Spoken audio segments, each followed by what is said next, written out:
قرار دیا۔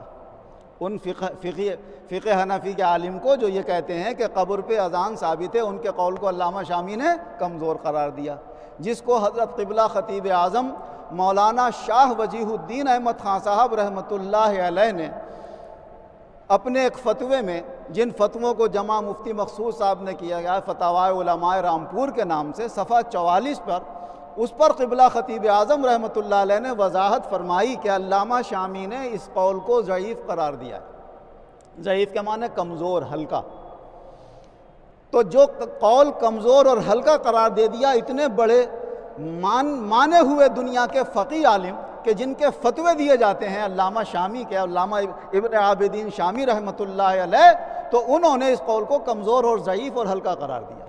فقہ حنفی کے عظیم امام علامہ سید محمد امین ابن عابدین شامی متوفہ 1252 ہجری، فقہ حنفی کی شاہکار کتاب رد المحتار میں ارشاد فرماتے ہیں، علامہ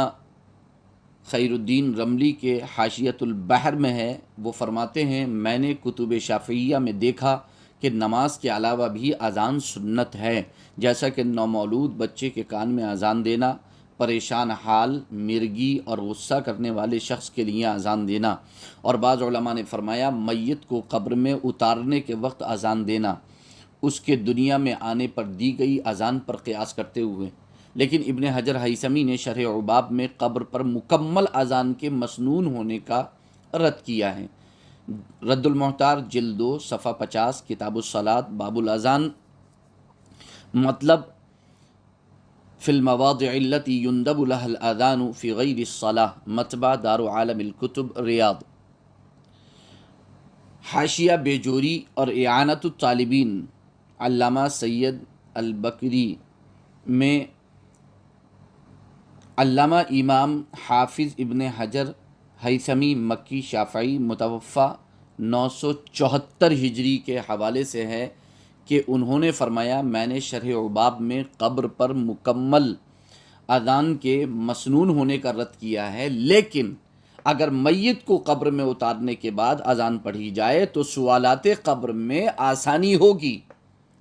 اعانۃ الطالبین جلد 1 صفحہ 230۔ یہ حوالہ بھی میں آپ کو 10ویں صدی ہجری کا دے رہا ہوں، جن کے حوالے سے علامہ شامی نے اپنی رد المحتار میں یہ بیان کیا تھا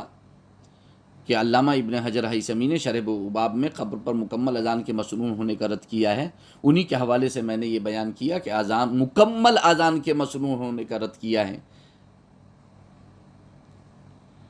لیکن اگر میت کو قبر میں اتارنے کے بعد اذان پڑھی جائے تو سوالات قبر میں آسانی ہوگی، یہی علماء فرماتے ہیں۔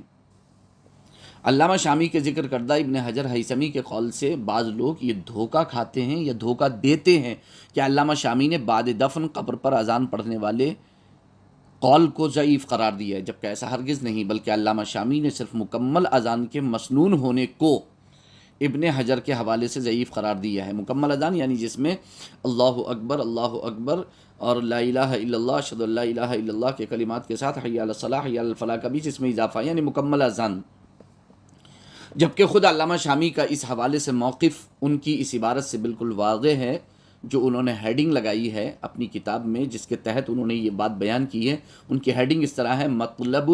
فی المواضع التي يندب لها الاذان فی غیر الصلاۃ، وہ جگہیں جہاں نماز کے علاوہ بھی اذان دینا مستحب ہے،